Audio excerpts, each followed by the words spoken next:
sa atin ng Star Cinema and Viva Films and Sister Akas.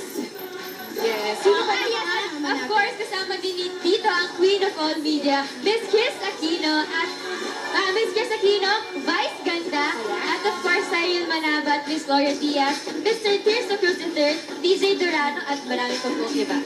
Tama! Naku, ito po ay, ano masasabi mo? Daniel? Ay, naku, sinakatan mo! Kiss mo sa lips! Ay, naku. Official dito sa Metro Manila Film Festival, syempre, at directed by Wen V. Dirama. Sa December 25 na po, nationwide. At mamaya po, meron po emulsion sa Trinuman ng 5 Ang sarap pag may mga batang kasama, sila ang nagmo-mall tour. Pero bago ang lahat ng yan, ngayon pa lang mula dito sa ASAP family, kinocongratulate na namin si Miss Ayay. Thank you very much. Maraming salamat po. At syempre po yung aming pandalawang kasama rito, si Miss Chris Aquino at si Vice Ganda.